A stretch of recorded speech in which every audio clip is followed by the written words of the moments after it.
Great. Since we have new member joining, and then we will do another round of introduction. My name is Yang Fang. I'm assistant professor of global health at the University of Washington. I'm also the co-founder of the new initiative LAPIS, which hosts this seminar. LAPIS is standing for Learning for Action in Policy Implementation and Health Systems. Today, we are very lucky to have Dr. Bao and Dr. Liao travel to Seattle and join us in the discussion about an integrated approach for the spatial-temporal assessment of public policies. And then, Dr. Bao, I'll hand it over to you, and maybe you could briefly introduce yourself. All right, thank you. And thank you for Yepeng for your invitation. And I'm Shuming Bao. I'm director of China Data Institute and also the Feature Data Lab. I was the director of the Paris China Data Center at the University of Michigan. So we are working now with and Center for Geographic Analysis at Harvard on a spatial data lab project. And this presentation basically introduced some of recent work on the spatial temporal studies on the public policies. So my pleasure to meet all of us. Great. I also want to add that for Dr. Bao, he has training in very multidisciplinary manner. So he was trained in computer science, statistics, as well as regional economics. And that's why actually for his audience, it's very wide. And currently, we are in the National Science Foundation, IUCIC, which is standing for the Industry University Collaborative Research Center. And then we have a specific center that is the Spatial Temporal Innovation Center, led by Phil Young at George Mason University. And currently for our participants online, Dr. Wendy Guan is also one of the co-leader for the NSF IUCIC. And then Dr. Bao is very enthusiastic in introducing the tools, especially the workflow, to the community, including the scholars in academia, as well as maybe people in consultation or who has been interacting with the policymakers. And that's why while we extended the invitation to Dr. Bao, and we specify that it would be really wonderful if he could introduce NIME for public policy. And then I'm going to hand over to Dr. Liao, our discussant. Hello, everyone. My name is Felix Liao. I'm Associate Professor of Geography and GI Science at the University of Idaho. Very nice to meet everyone here online and in person. Thank you. Thank you for inviting me. Right. And we're going to have a 1-hour seminar. So we will first have Dr. to talk about through NIME by having the slide deck presented. And then Dr. Liao will chime in and serve as the discussant. Great. And then maybe we have the time for each of you to briefly say your name and affiliation. We will start with the participant in the room. Would you like to introduce yourself? Yeah, my name is Alina Winter. I'm from Germany, and I recently graduated from the MPH program at the University of Washington. That's wonderful. And Alana, would you like to introduce yourself? Yeah, so my name is Alana. I'm trying to figure out how to get my camera on here. My name is Alana. I recently graduated from the University of Washington, and I've been working with Dr. Su over the past couple months on some dietary sodium work. Great. This is a great seminar for data scientists. And then Emily. Hello, trying to figure out how to turn on my camera too. But I'm Emily. I am a incoming freshman actually at Stanford University. Sorry, I'm just getting used to being a college student now. And I've worked with Dr. Su in the past few years in high school on a variety of cardiovascular disease related things. Yeah, thank you. Thank you, Emily. And we also have Kono.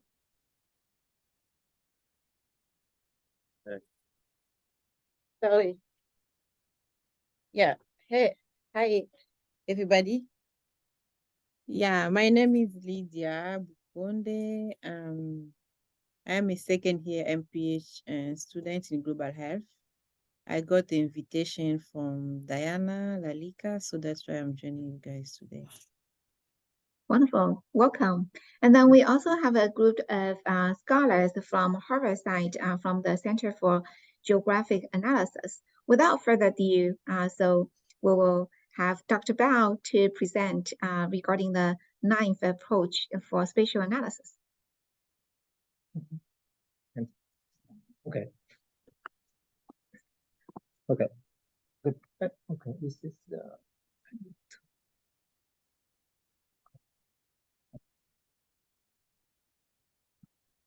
Well, good afternoon, everyone. And I have the co-presenters and Dr. Nimbo Liu and Xiaokang Fu from Harvard University. And so they helped to prepare this presentation and for the integrated approach for the spatial temporal assessment of the public policies. You know, sovereignty, no?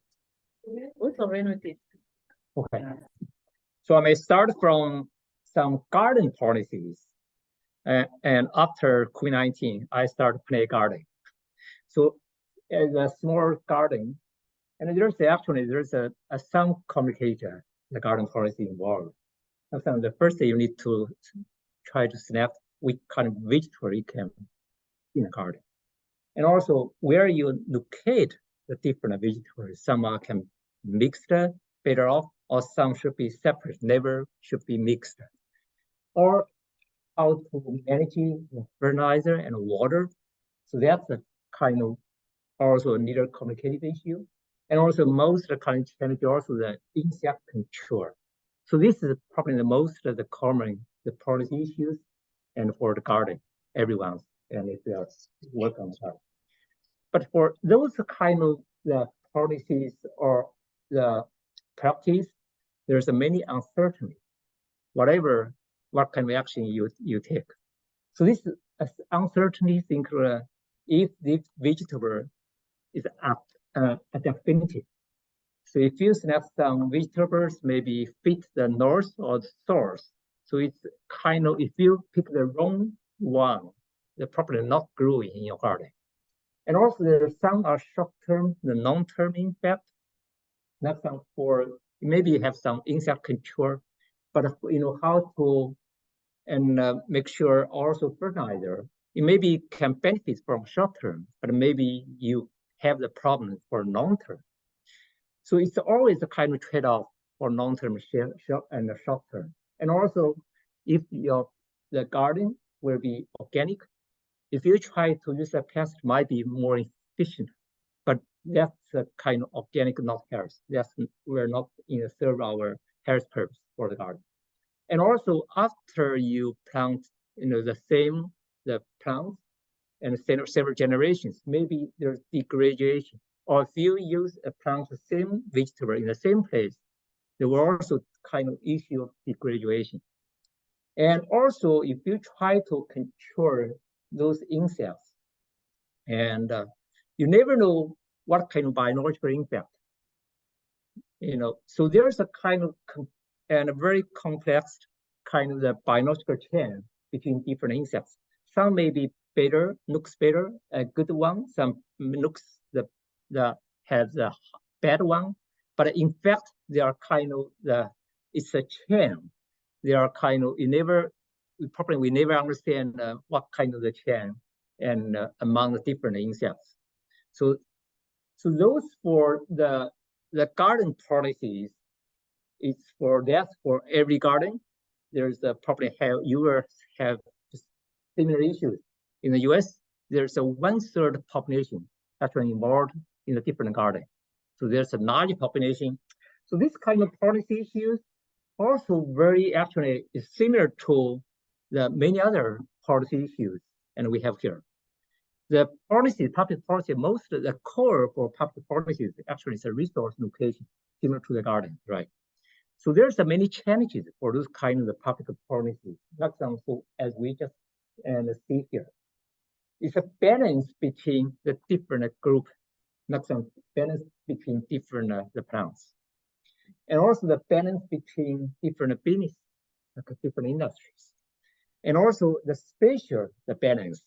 Some region may be more in fish and some less in fish. So there's a kind of balance between the different regions, and also for short-term and long-term, the balance, the trade-off, how to and balance between the short-term, the efficiency, and also long-term activity.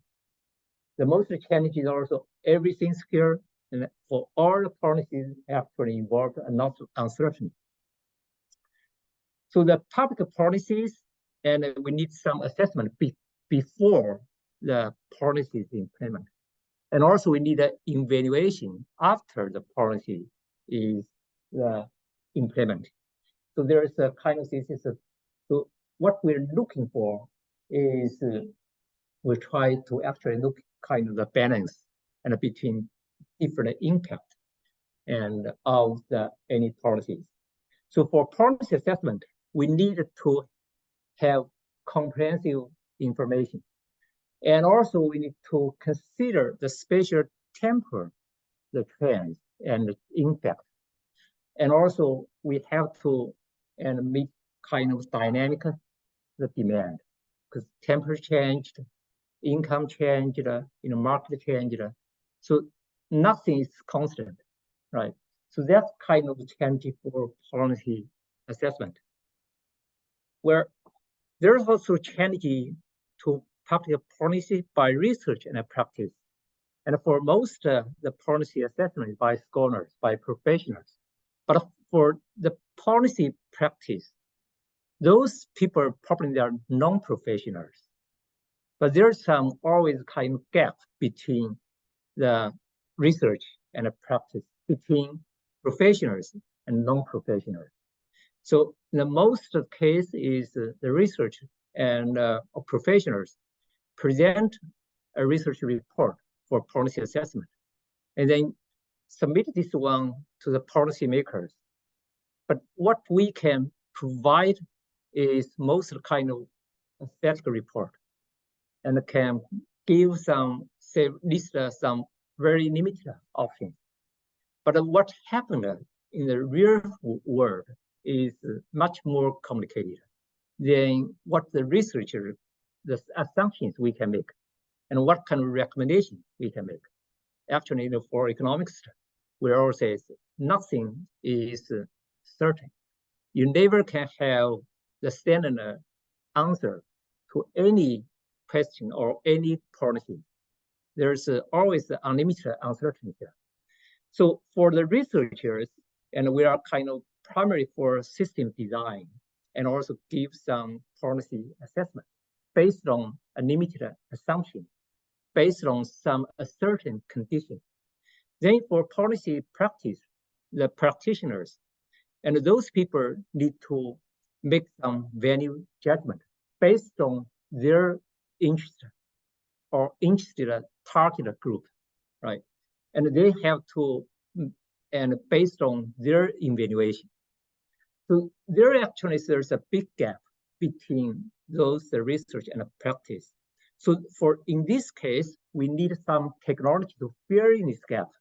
This technology we call can be an integrated approach, allow the researchers and provide a more comprehensive report or dynamic report, a spatial temporal report, allow the practice and the practitioner or non-professional to play with the report, or can generate unlimited report based on different conditions, right? So it should be not just kind of static report. You should be able to allow them to play with not even unlimited the options, but they should be allow the practice to have many different options based on different assumptions, different conditions. So that's kind of we need the technical demand. So that's kind of technical demand for policy analysis and assessment. So they were not needed for both a researcher and a practitioner. They can get easy access to many different kind of big data, frequently updated data, right? And also how to integrate and different kind of data source with different data format. And so how to integrate this data for data analysis, because this data always kind of keep change all times. And also how to efficient have efficient data analysis and visualization for both the research and also practitioners. And also one challenge is that for the recent the data analysis kind of how the data analysis AI data analysis. So those actually require the high performance the computation. So that's also kind of challenging for our policy assessment. And with the new methodology and also the big data and more frequent updated data, right? And also the more important is our data analysis, our policy assessment should be able to be replicated, should be able to be easily expanded. So that's kind of the technical demand, kind of challenging for the technologies. And also the technology should be able to facilitate collaboration or conversations between the people or users from different groups and with different skills. So that's kind of all the changes demand from the technology. So that's where my talk will be focused here and primary for policy assessment. So what we're going to present here is the integrated approach and for spatial temporal assessment of the public policy. And why we use the case for spatial temporal assessment, because the spatial temporal assessment is much more complicated than just the general policy assessment, because you need to consider not only the temporal, the impact, but also consider the spatial impact. That was ignored by many policies and before a traditional the policy assessment. As an integrated approach, and where we based on our technological workflow, and then start from the data access and to the data processing, data analysis, and then visualization and the generate report. So those kind of, it's not our traditional technology, is a kind of the interactive data analysis, interactive kind of the report and the generation. And with the new technology, all these kind of the steps can be run or can be executed by just one step. And and once you build or have the workflow, we can not only submit or provide just a static report, but also we can provide a more dynamic report with a web portal.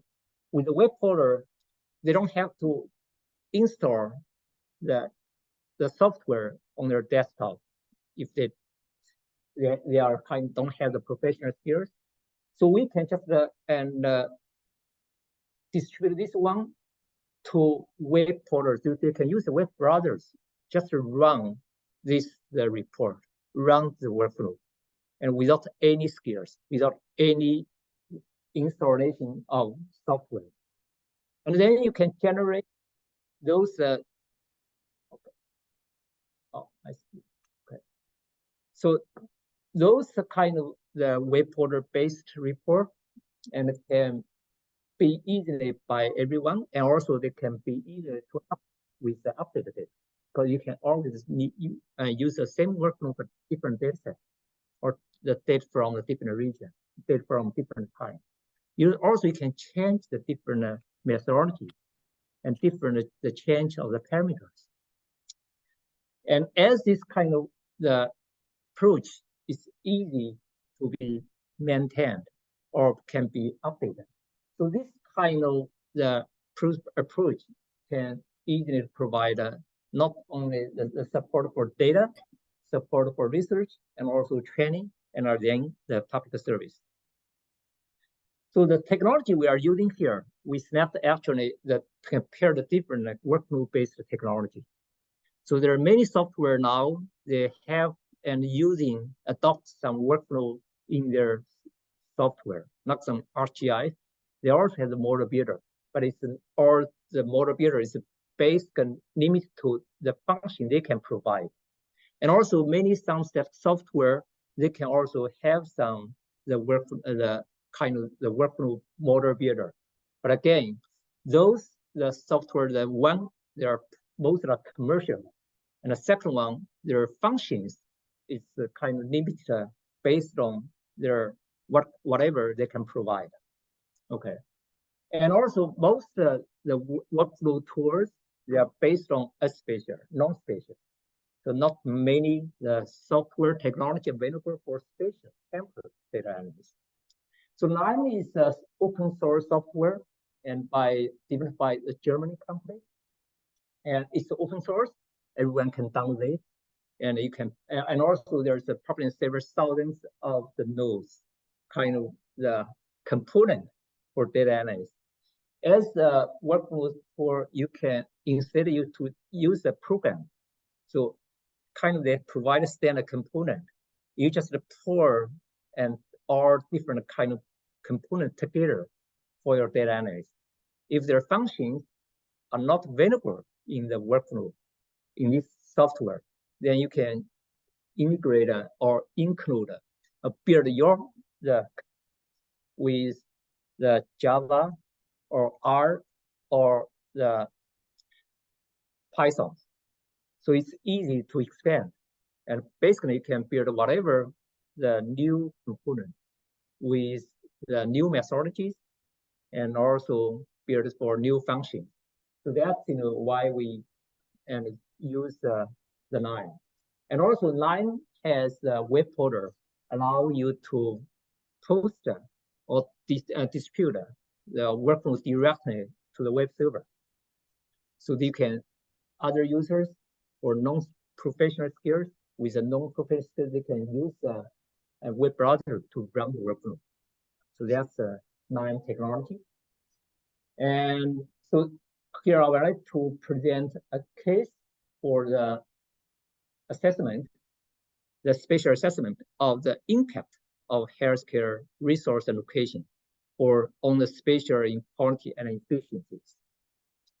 For the healthcare in the US, there's government has kind of requirement.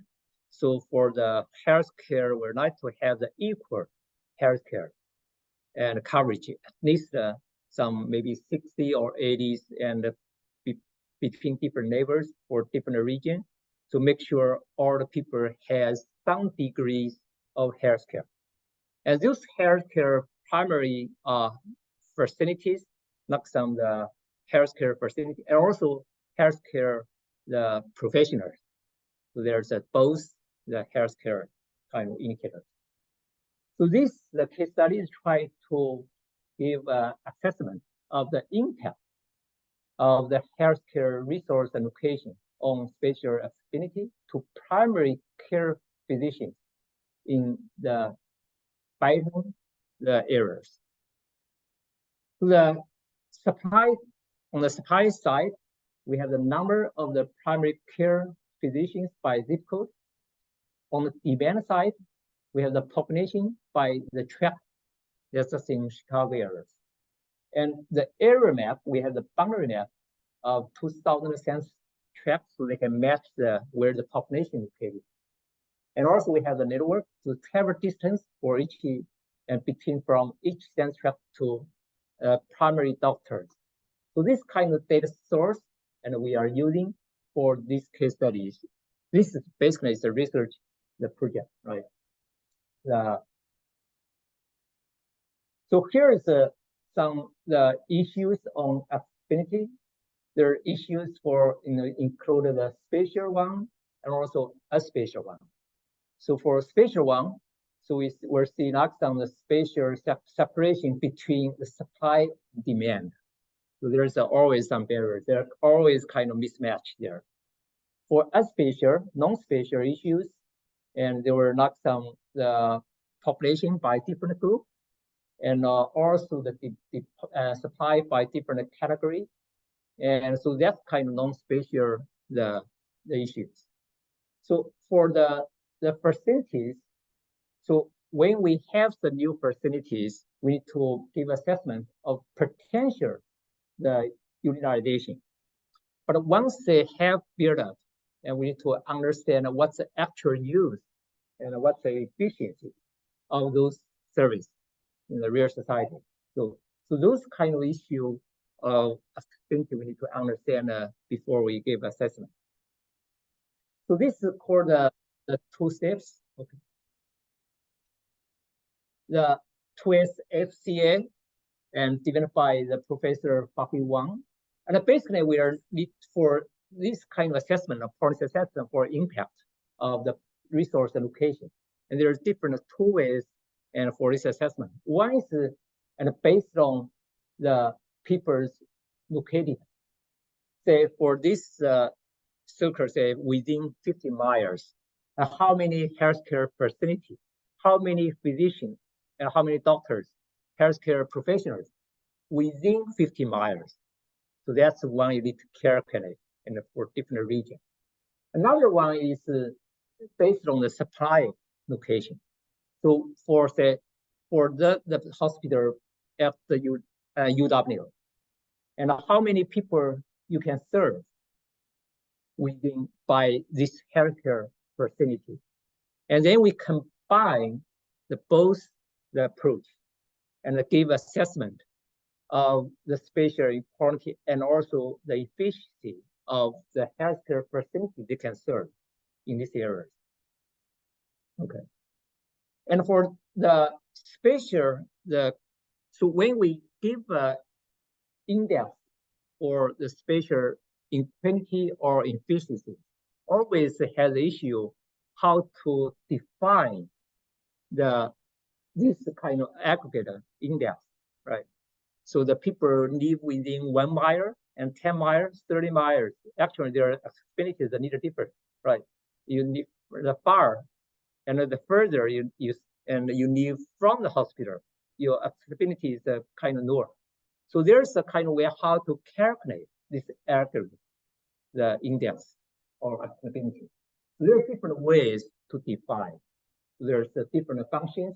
So we have to assume the different functions and based on the different environment, also different network, and also the different service. So there is the different, this is just a several assumptions of this, how the distance, utilities, or efficiencies, and will decay with the distance. So here's the flowchart for spatial assessment and evaluation. So for the first one is the data input, and then we integrate the distance or network, and then use a different model and to give an assessment of spatial accessibility. And then finally, and generate the output for accessibility or evaluation. So basically, this is similar to most the policy assessment, right? The framework is similar. And here's the implementation.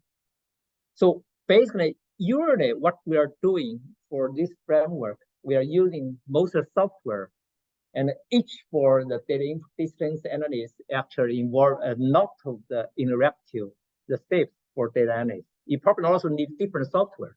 You probably need some Excel access or some data software and to process the data, and then use some software for and modeling, or use some ArcGIS for the spatial data processing or visualization. So you need to properly combine this in many different software. That's very challenging even for research, right? Even for most of PhD students. So now with workflow software, we can have this actually just in one software because all the functions built in the workflow. So we're just put all together in the workflow and build this kind of the workflow for all from the data input, data processing, and then modeling, and then also sensitive analysis and visualizations and generate report. Okay, so this is kind of the demonstration of when we run the workflow. You can run the workflow one by one. I mean, run the nodes and we'll step by step, but also you can say run all the workflow just like one click. So they're from the beginning to the end and come with all the report. So this is if you go to the configuration and you can configure, find where is the data source, and how to snap different maps, and where you to configure the different the parameters, selection and the parameters or variables, and then you can run this workflow, and then you can snap different parameters when you for the modeling, And now we can generate to see how the result from based on with a different model will be different, right? So we have a different kind of model for assessment and also evaluation. So actually the results will be different. So that's, we can't just present one report, one methodology, and to the practice and to the policy, the decision makers. So you can see how what's the difference and between different the models, so they can understand and which one probably in a better fit or what in the real environment. And this one kind of simulation to see when based on the criteria, say I would like to select the distance and between the different distance, how this coverage will be the different by the physicians. So if network will improve, you can see their coverage, spatial coverage will be different, right? So there are different ways. So this is also difference. The one sample for distance is 20 miles, and for coverage by 58%. So you can always decide to reduce the coverage, the bar, or raise this bar for the coverage, right? So you can see the difference.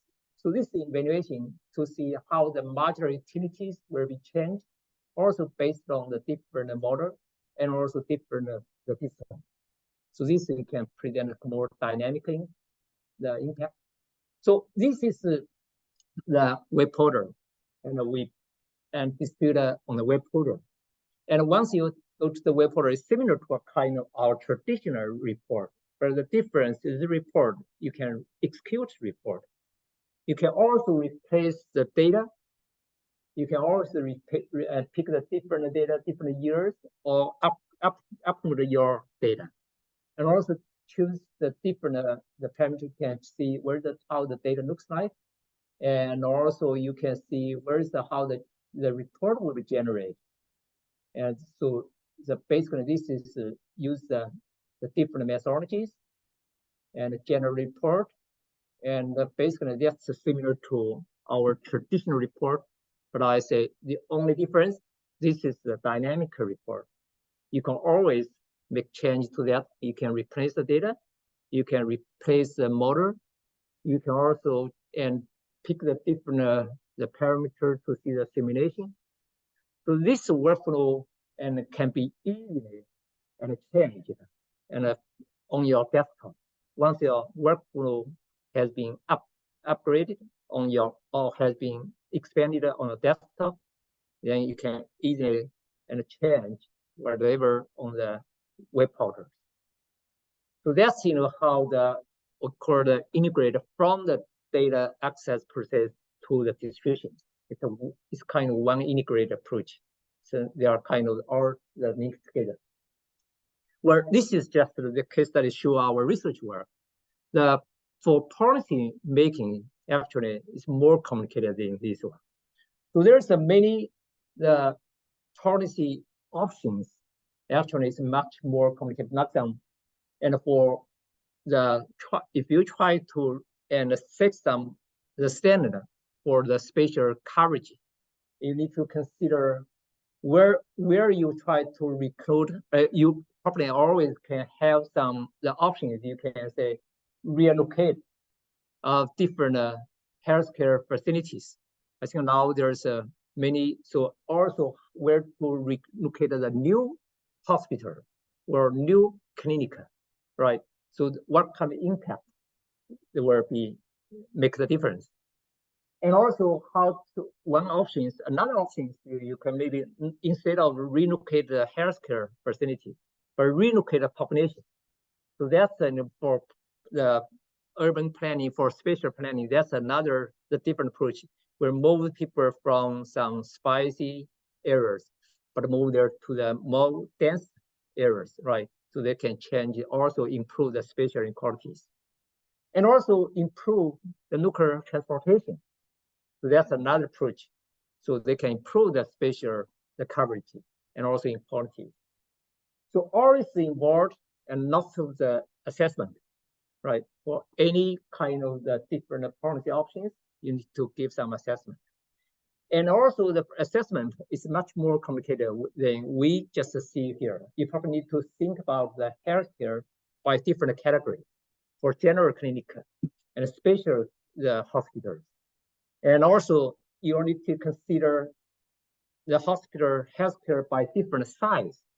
Not some one huge university centers, the medical centers, maybe, but also there are many small ones, right? So in this case, we probably consider every healthcare, for instance, are similar, equal, right? But for real society, it's much more complicated. And also the population, we're not only consider general population, but also population by different groups. Not some population with higher income, they probably have more higher accessibility than the people with low income. And also people by different age, by different the race. So all this you need to consider, and for different groups, their accessibility should be different, right? And also different measurements of accessibility. There are different ways how to define the network and define the travel time and define it by the measurement, the transportation by the different transportation, right? By the car, by the bicycle, or by public transportation. So all this make difference for the spatial assessment. So we need to have, so the technology, our workflow should allow us to build in all this kind of difference. And for the final, the policy assessment. So basically, this is very challenging for real policy assessment. I haven't seen any kind of policy assessment they can consider and consider all this kind of issue, offer all this kind of flexibility and options for policymakers, right? So what difference we can make here and with our integrated approach? And basically, so you can see the difference we can make here. Here we have, and the first one, we provide efficient development and implementation for customized policy assessment system. And for some, you can probably also see some web-based the policy tools. But once they build up, the first one, they take time to build up. Once they build up, it also is very challenging to make any change to the existing system, web-based system. So with this one, the tools and also technologies, you can always, and the first one build up is much easier. The case study I built here, we have here, that can be easily expand, and with a different methodology, different modeling, or different the options and different network, different measurement, and also easily to be implemented and also to expand.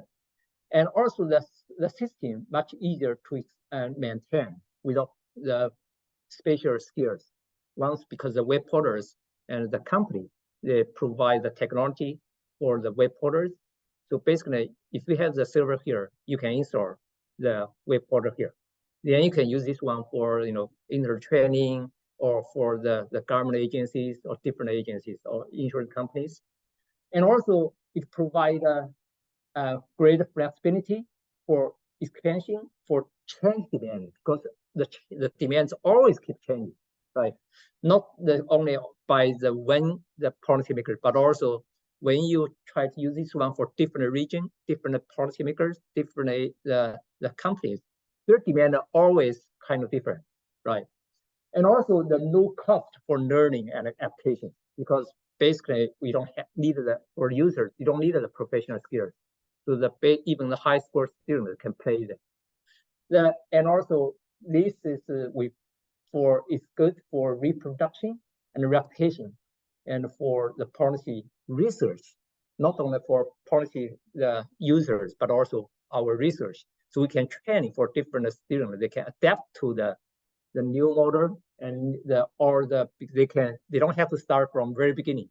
They can just based on the previous workflow, previous technology built by other students here before, so that can make the research more efficient, and also facilitate, the most important, facilitate the collaboration and between the people from the different disciplines and also from the different organizations, because the workflow we can put on the server, and also workflow we can copy and between the different users. So they can easily change that one and share it with this one. And similar to the Google Docs here. So everyone can edit it. And then you can see where's what kind of change you can make there. Okay. Finally, and I would like to also briefly talk about why we do this, why I do this or support this one. And I run when I in the University of Michigan, and I run the China, where I'm the director for China Center. We offer the China data service, and for many libraries, the UW is one of our primary user. Also, actually, one of the early user group facilitator, and many of our project ideas, and for China Data Center. So one of the primary service is called the data service called China GeoScore. China GeoScore integrates the data from many different resources, from like some statistics data, population sense data, economic sense data, spatial data, and then use remote sense data in one integrated spatial system. So you can extract by the Chinese population, business economy, and from anywhere in China, and pour into for your research. And also you can download the GIS map integrated with those attribute data.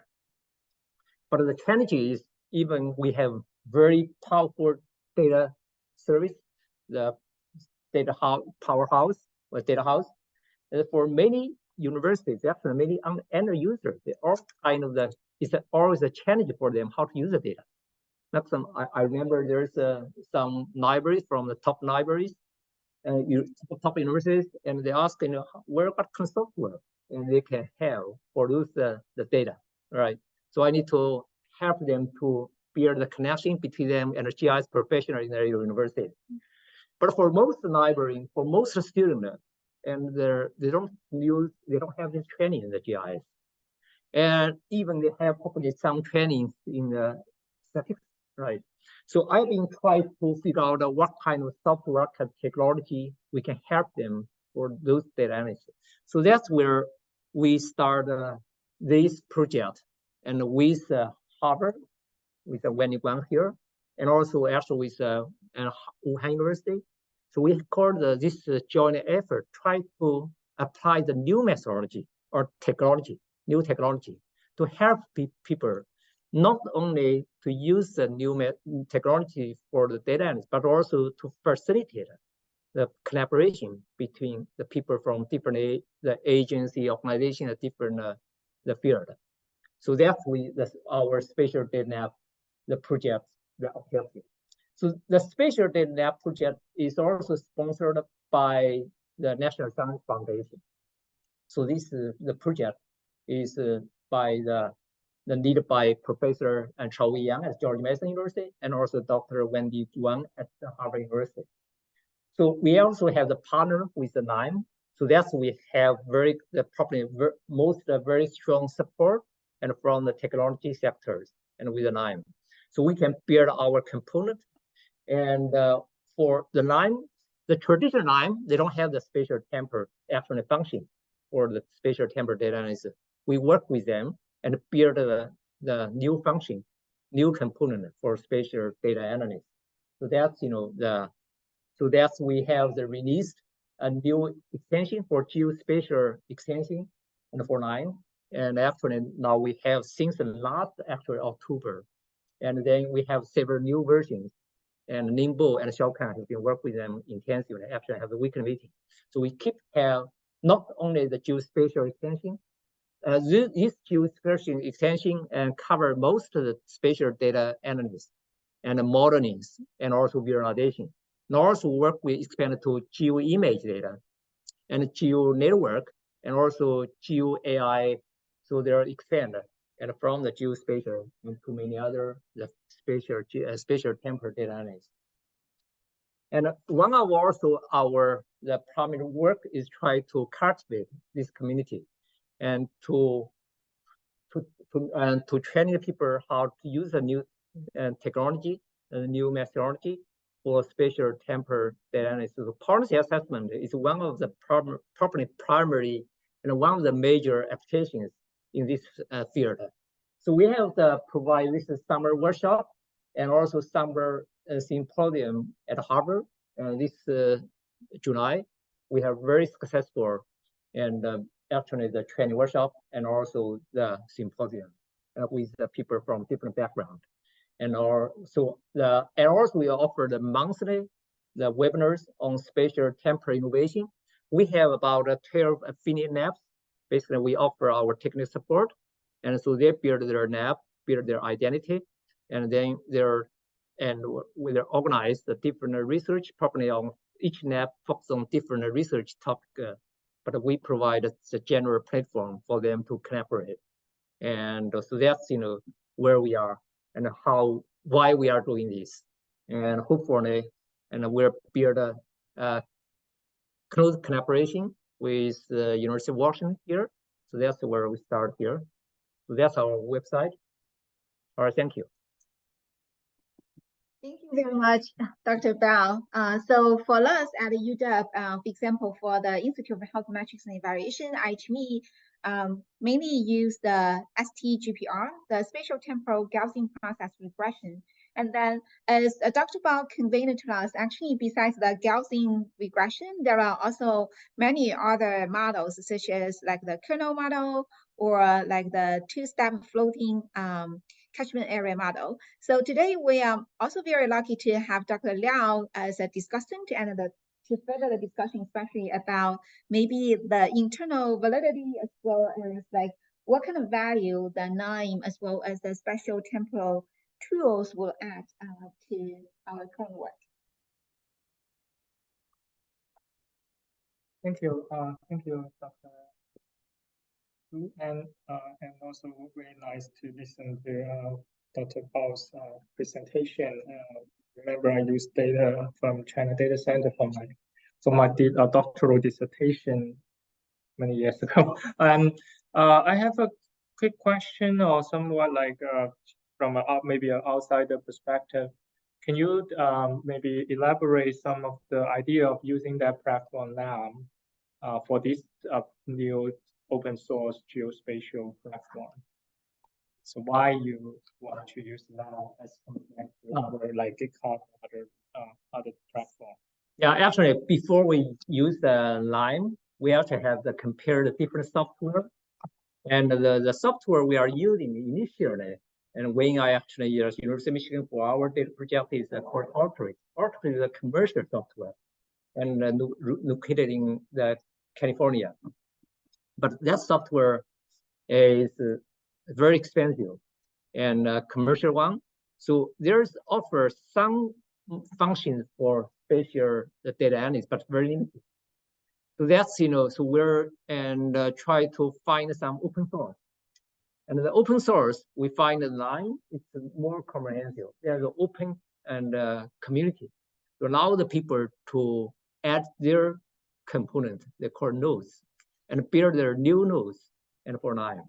So that's, how we snap to the Lime. We compare many different kinds of software, but there's a very limited the tool technology for workflow in this area. Yeah, and also very limited the tools have available functions for the workflow, the software.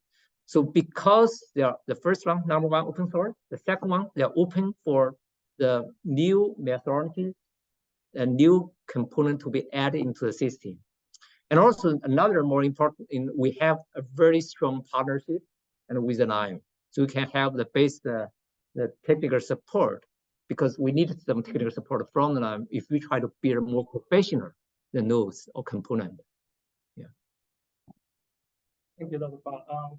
So I have one more ideas about this, flow catchment analysis. It's kind of idea just thinking about, do you think about how to bring in the healthcare professionals' input in this particular tool to make it more like applicable or engage them to refine the models in the future? So yeah, that's a very good question. And for the policy assessment, actually involved, as I mentioned, they also involve one is the system design, and another one is for the application, right? So that's the kind of something, and for research, for the M-Fund, you need to design when you consider the policy assessment. You need to to what kind of system you design. In the system design, you need to find out how to get the input. And mostly, you probably most traditional ways to use some survey to find some input from the physicians and also their kind of the preference or also their opinion, right? And then build this one, and you probably in your model you will need to consider this kind of opinion, preference, or their input. So that's something should be in the design. That's the outside of the technology. Yeah. So maybe just last question from mine, then we can open it also other people to ask questions. Quick question: Do you have experience of validating the model using like actual visitors data from the clinics? Well, the model validation is it's some basic kind of the steps for the statistical modeling, right? But so we have some in the technology, in the case study I presented here, we do some sensitive analysis. The sensitive analysis is because there are always some errors or always some uncertainties in the data we selected, and also in the how you define those say distance decay functions, right?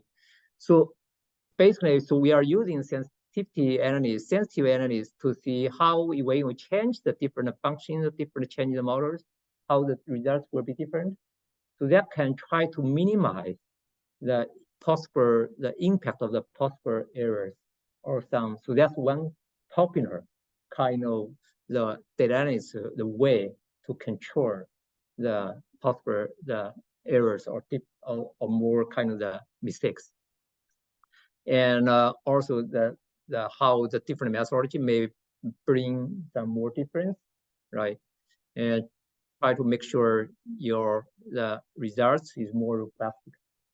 And then for the validation in the statistics, we usually there's a kind of have some most of the common practice, you have some control the say observation. For some observations, for big observations, maybe you cannot make sure everything is accurate, but you try to have some sample data is more accurate, and then you try to validate those with real data and with some more the broader the area or broader the data set. Yeah. So there are many different ways for validation. Also, another one you use the different source from the third party and try to make more control of the possible errors. I think that was, maybe we can. Yeah, that's wonderful. And then we're going to open the floor. So if you have any questions, feel free to unmute yourself and ask the question.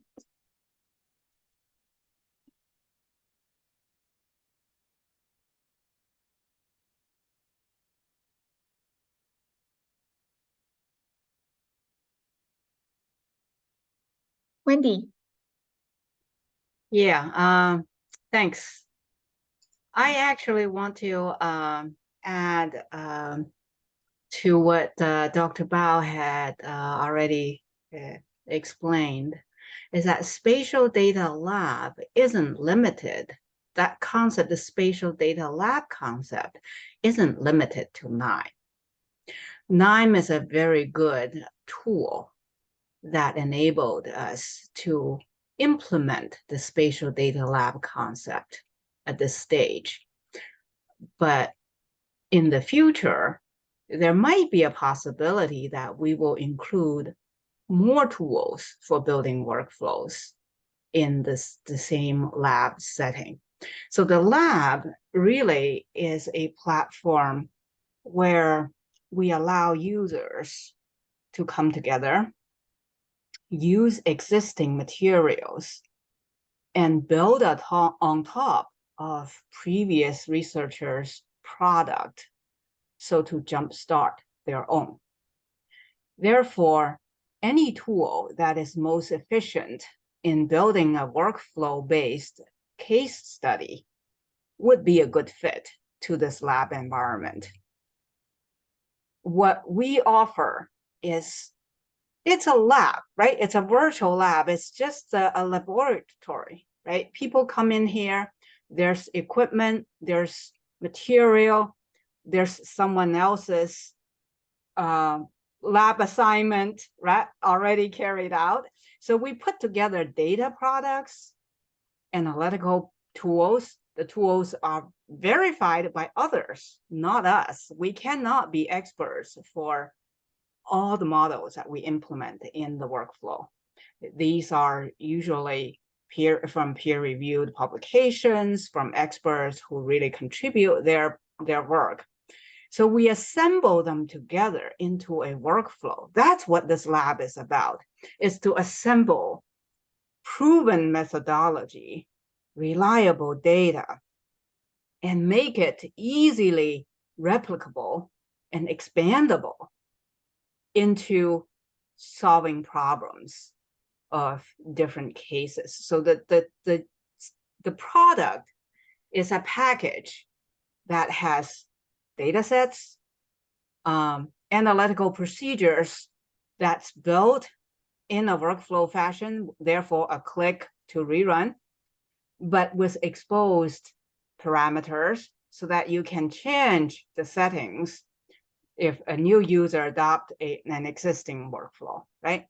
And then the workflow would be automatically built so to refresh the output, right? The reports, the charts, the maps, the dashboard, those are a pipeline.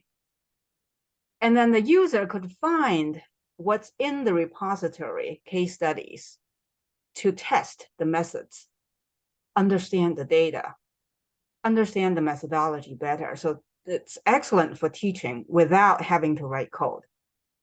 And then they can really pick the ones closest to what they need, but not exactly what they need, of course.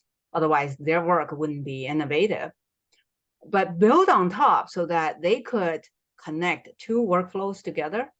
They could modify an existing one, add a module, and add a component, right? They can maybe reduce something else. And then it becomes a new workflow, becomes a new use case, and it'll be contributed back to our lab repository.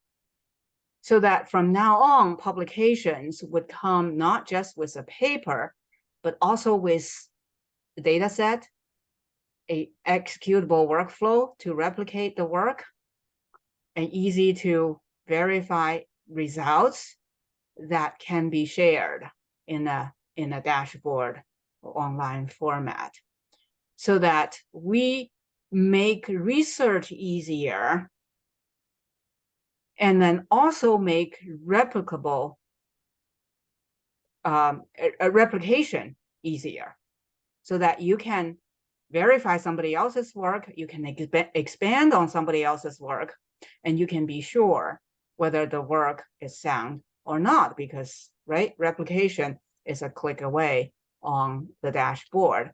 So that KNIME served as an excellent tool for us so far in the past 2 years. But we are open for other workflow building tools as well. It's not limited to KNIME. I just hope that this concept is clear. Thank you. Great. Wendy, thank you so much for your clarification. And then for future users who are interested in the lab and the repository, but if they run into technical problems, so is there any of the Q&A session or a kind of like the technical support from the lab to facilitate the end users to utilize wonderful data sets, workflow visualization tools? Well, that's where our webinars come into play, because our team is offering lots of training webinars for people to sign in and learn. And also the advanced users, they form what Dr. Bao had introduced, the affiliated labs. Those labs are focused on one application areas. Could be urban study, could be public health, could be crime, could be, right? So different things, but they are grouped naturally by their research interest, but they all adopt the same virtual lab environment and workflow driven methodology. So they help each other as well. Usually those are people who are committed after they take our initial introduction webinar and then wants to do something about it and found a peer, maybe in the opposite side of the globe, but nonetheless, right? Virtual labs enable them to work together, so they could write proposals together, they could write papers together, co-author papers together, they could develop data sets and build case studies together, and training material, teaching material. They could be a junior level faculty members, and their course could be using workflow-driven methodology as a lab assignment. So this way, because KNIME had this open source desktop environment that there's no barrier, anyone can download, install, and run with it. Teaching with it is really convenient, and that takes away the prerequisite for knowing Python programming or knowing advanced data science tools before you could even think about applying data science in your interested area of whatever subject that you're studying. So that's where the affiliated lab come into play. These are volunteer groups actually, but they come huddled around their research interest and gets our support when they have issues that they could count on our team members to guide them through. Yeah, this is actually a very interesting, also very important questions. And what the Winnie and talk about is very important, but also there are different levels of support and so far. And what Winnie talked about is the technology support and also research support combined. Because when you have the question, it's not only the technical issue, but also need to understand the research. So that's our affiliate lab build up. And so that we're training the core member of our affiliate labs. So if they have questions, their core member try to provide support for their other members first. But if they cannot provide, and if they have the more challenging issues, they will go to our core team at Harvard. So this is the Harvard team serve as a central support for those research and also technology. And also, if there's some issue we cannot solve, then we'll go to the KNIME directly, because we have the weekly meeting with the KNIME. So KNIME will have the professional from different departments, and that depends on where the issues come from. And also KNIME has the open kind of community. So they have the for different regions, they have the different user group. So also they provide online form, so you can submit your questions, and they will try the people, maybe some from the user group or from the KNIME professionals, they can answer your questions. So there are different levels of the support here. Right, that's really wonderful. And I think that comes to the natural closure of the public seminar. But for people who want to have more in-depth discussion with Dr. Bao, maybe if Dr. Guan is still available, and then, for instance, like we do have a question in the chat regarding how exactly to follow up regarding the webinar and how to gain support for the MPH projects. I think those would be wonderful questions for the upcoming half an hour, in which we are going to have several cases, or kind of like you can utilize this as the intake session or consultation session, and then get a more specific idea regarding like for your project, what kind of support you could leverage from KNIME, from Harvard as well as from Dr. Bao's team. Great. Thank you, everyone who need to hop off for now. And for people who want to stay online, this would be a more interactive session in the following 25 minutes. And then hopefully you will get all of your questions answered. I think that for the webinar links, Dr. Bao probably can provide that information, the question in the chat. Yeah. Yeah, actually, if you in the website, and I list at the end of my PPT for spatial.org, you can find the link to those webinars. And also we have the training workshops and shared on the Dataverse. You can download not only the data, PPTs, and also even recordings from the Dataverse, yeah, at Harvard. Right, we're going to provide the link in the chat. spatial.org. Yeah. Thank so you. I come here, work with the labs, and hopefully we can build the partner, the center here. And in the future, you can provide the central support for UW communities, but we can provide also your support to your group. Yeah. That's really wonderful. And I have been a frequent user of Harvard Dataverse, and it's really great to know that based upon what has been shared through Harvard Dataverse, there are also like more resources which would be available through Dr. Guan and Dr. Bao's leadership. And then Sally, by like having this seminar, is there any of the thought-provoking moment for you? Do you have any further questions regarding your participation essay? Like what kind of support would you like to gain? Yeah, I think what I was thinking about is can we use actually the mind to conduct part of the analysis? Can we use it to export the data from different countries? And can we link that to the mapping that we want to do on the definition of like coverage? So that's one of the things that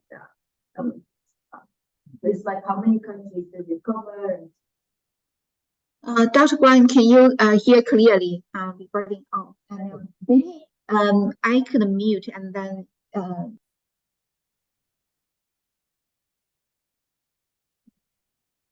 Yeah, so I think the first thing that let me open as well. I think that the first one that I was felt very nice, that the definition of the buffer zone or the catchment areas and how we can use two ways to do that. The question that I had about the 9, for how many countries can we use it? Do we have available data from different countries, especially that we are working in the global health department, which means we work with a large network of stakeholders all over the world. So how many actually we can serve with the tool was a question that came to my mind. And if it connects to other data sources and export data from there, for example, if there is geographical or census information from Kenya or Malawi, can it incorporate these data within the tool or not? So these are some of the questions that I had in my mind. Yeah, this is very good question. Definitely, that's also some issue we're working on. So the first one we have developed some. Okay. You mute yours. Okay. So we have the work developed kind of the new nodes core component for the open data source. So allow you don't have to download those open data source. So you can use the workflow directly get access to the data. And then for data analysis, that's one we call the data nodes, open data nodes. And also we are work with another issues. Actually, we are work with different field labs to try to build the data connections for different research projects. Next time, we are working on African labs. So there are work to build some data connections for Africa. And with the data connection, people can get access to the data on the server directly. You don't have to download the data and find the software and use the workflow directly for data analysis. That's something we're working on. Yeah. So one of the follow-up questions, for example, currently we are working with several countries in collaboration with the Ministry of Health. And then for the data, it's not publicly available yet. By using KNIME, will all of the analysis and the workflow, the process be done locally in our computer, or do we need to upload the data? If so, and then if there is any of the protection for the data? Well, if say your data is on a local, say drive, or not on your local Google shared by your local people, right? So you can only restrict the data access for your group. So other people, they will not get access to your data. But so as long as your workflow can access the local, the server or local storage, yeah. So that's the way they can help protect the data, also help protect the copyright and other issues, yeah. That's really wonderful. And then in the scenario that say, if we want to use the model that is the two-step floating catchment area, that specific model, and then by having the workflow, is that true? Like all of the syntax has been written by other scholars and the data scientists, and then for us, we can utilize the current workflow and even with the flexibility to refine the codes, and then we can kind of like specify or retain a way to meet our own purpose. Right. So actually the web portals also allow us to allow the user to edit their report. So you can probably use the current building models in the workflow, and based with the data they selected by end users, they upload or they select from server. But they can edit what kind of results and how to interpret the results. So on the web portals. So everything can be, generated dynamically. So that's a way for people with different skills for collaborations and work on the final report. Yeah. Wonderful. And then online, we still have several other data scientists and the MPH PhD students. So feel free to unmute yourself and ask questions that are related to your own projects.